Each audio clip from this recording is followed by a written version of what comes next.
So what does it mean for a machine to be athletic?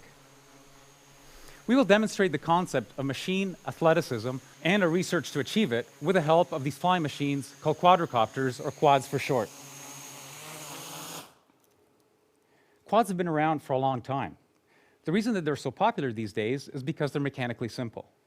By controlling the speeds of these four propellers, these machines can roll, pitch, yaw, and accelerate along their common orientation. On board are also a battery, a computer, various sensors, and wireless radios.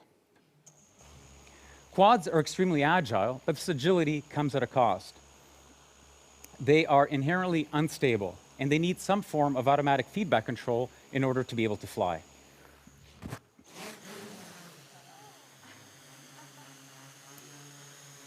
So, how did it just do that? Cameras on the ceiling and a laptop serve as an indoor global positioning system. It's used to locate objects in the space that have these reflective markers on them. This data is then sent to another laptop that is running estimation and control algorithms, which in turn sends commands to the quad, which is also running estimation and control algorithms.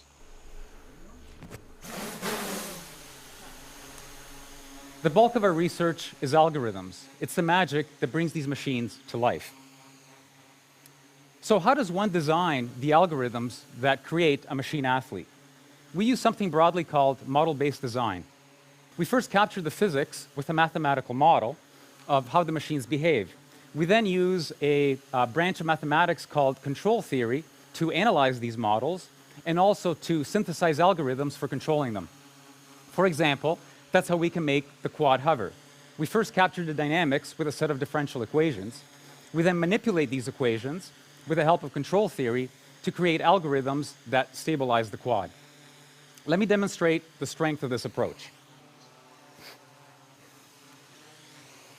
Suppose that we want this quad to not only hover, but to also balance this pole.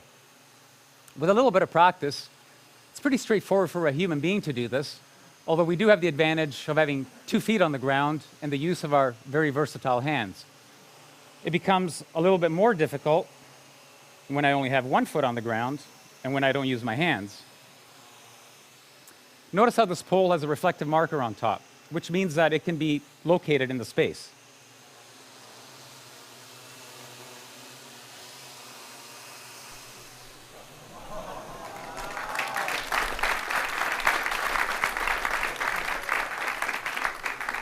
You can notice that this quad is making fine adjustments to keep the pole balanced.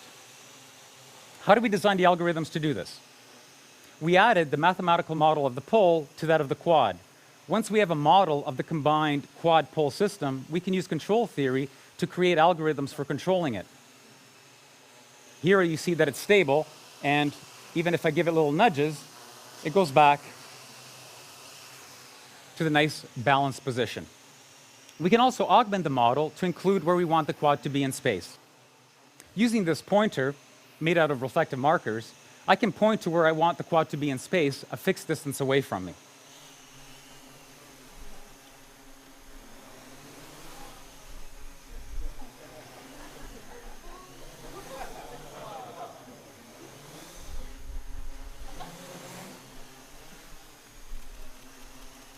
The key to these acrobatic maneuvers is algorithms, designed with the help of mathematical models and control theory. Let's tell the quad to come back here and let the pole drop, and I will next demonstrate the importance of understanding physical models and the workings of the physical world.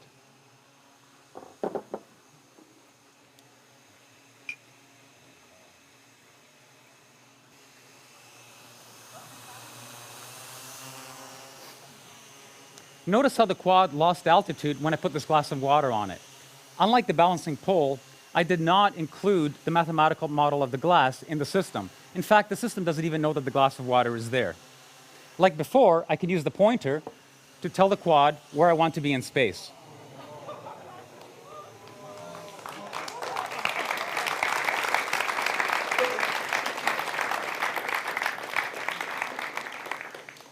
Okay, you should be asking yourself, why doesn't the water fall out of the glass? 2 facts. The first is that gravity acts on all objects in the same way. The second is that the propellers are all pointing in the same direction of the glass, pointing up. You put these two things together, the net result is that all side forces on the glass are small and are mainly dominated by aerodynamic effects, which at these speeds are negligible.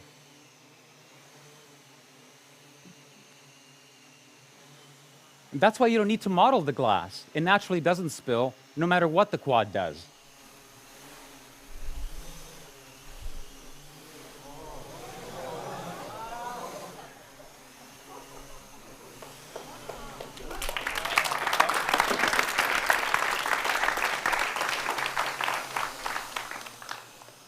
The lesson here is that some high-performance tasks are easier than others, and that understanding the physics of the problem tells you which ones are easy and which ones are hard. In this instance, carrying a glass of water is easy, balancing a pole is hard. We've all heard stories of athletes performing feats while physically injured. Can a machine also perform with extreme physical damage? Conventional wisdom says that you need at least 4 fixed motor propeller pairs in order to fly, because there are 4 degrees of freedom to control: roll, pitch, yaw, and acceleration. Hexacopters and octocopters with 6 and 8 propellers can provide redundancy, but quadrocopters are much more popular because they have the minimum number of fixed motor propeller pairs, 4. Or do they?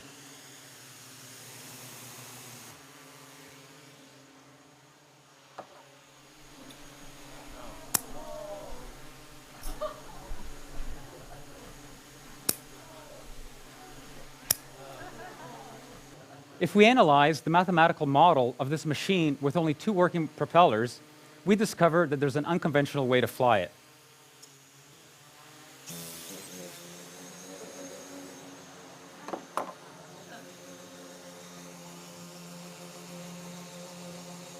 We relinquish control of yaw, but roll, pitch, and acceleration can still be controlled with algorithms that exploit this new configuration.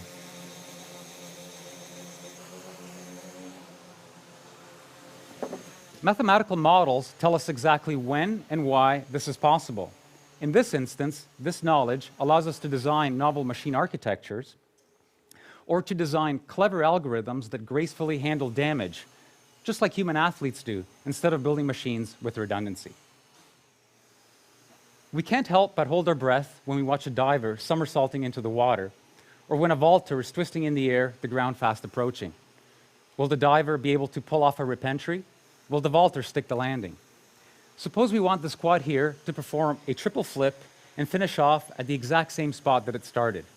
This maneuver is going to happen so quickly that we can't use position feedback to correct the motion during execution.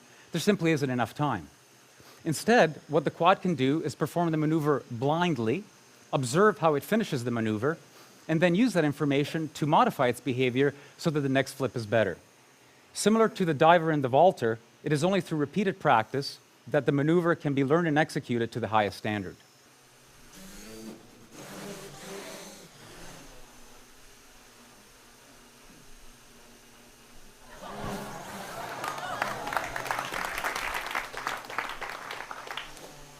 Striking a moving ball is a necessary skill in many sports. How do we make a machine do what an athlete does seemingly without effort?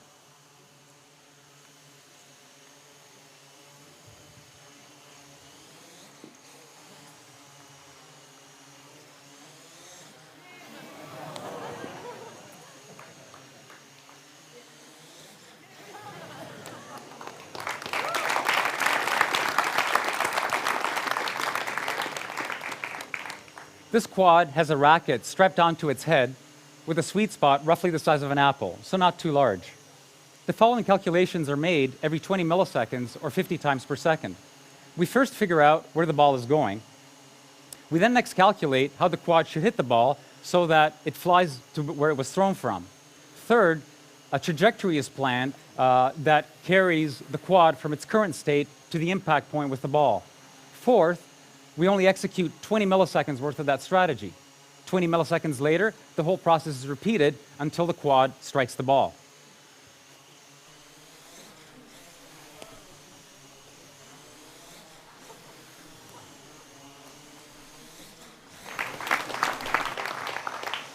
Machines can not only perform dynamic maneuvers on their own, they can do it collectively. These 3 quads are cooperatively carrying a Skynet.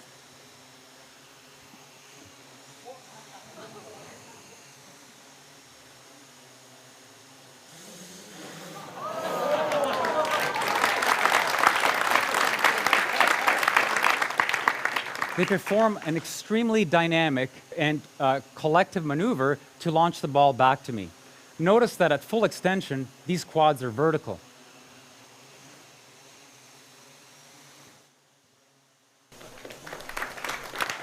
In fact, when fully extended, this is roughly 5 times greater than what a bungee jumper feels at the end of their launch.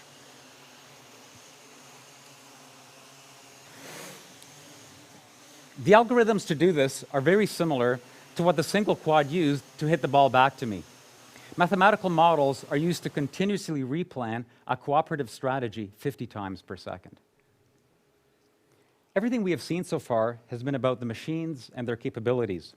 What happens when we couple this machine athleticism with that of a human being?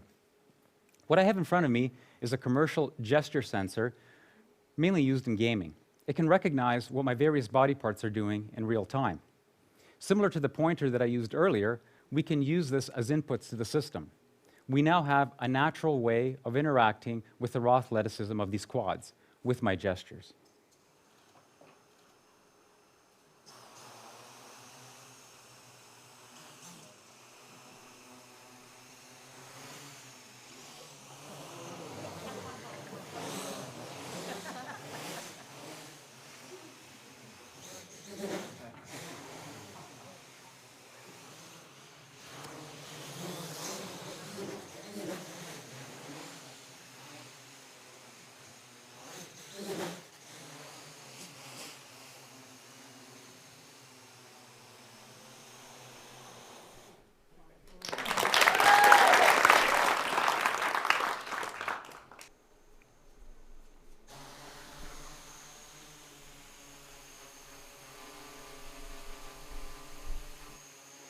Interaction doesn't have to be virtual, it can be physical.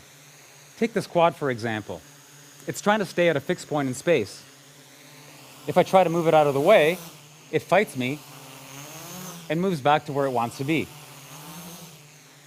We can change this behavior, however. We can use mathematical models to estimate the force that I'm applying to the quad. Once we know this force, we can also change the laws of physics, as far as the quad is concerned, of course. Here the quad is behaving as if it were in a viscous fluid.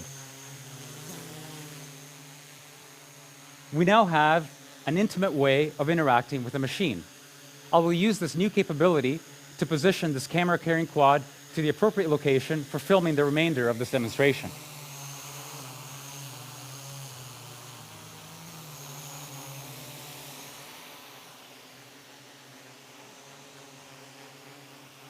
So we can physically interact with these quads, and we can change the laws of physics.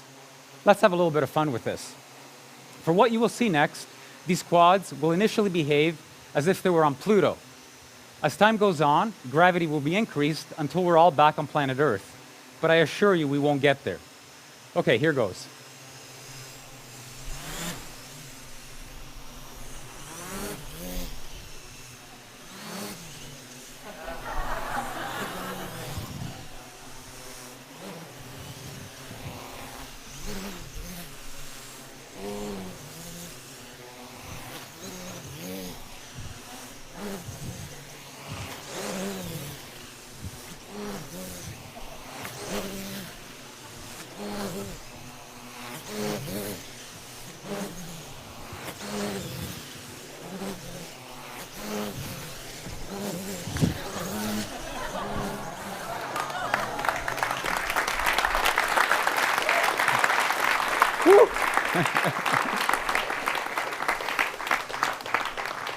You're all thinking now, these guys are having way too much fun. And you're probably also asking yourself, why exactly are they building machine athletes? Some conjecture that the role of play in the animal kingdom is to hone skills and develop capabilities. Others think that it has more of a social role, that it's used to bind the group. Similarly, we use the analogy of sports and athleticism to create new algorithms for machines, to push them to their limits. What impact will this breed of machine have on our way of life? Like all our past creations and innovations, they may be used to improve the human condition, or they may be misused and abused. This is not a technical choice we are faced with, it's a social one. Let's make the right choice, the choice that brings out the best in the future of machines, just like athleticism and sports, can bring out the best in us. Let me introduce you to the wizards behind the green curtain. They're the current members of the Fly Machina research team.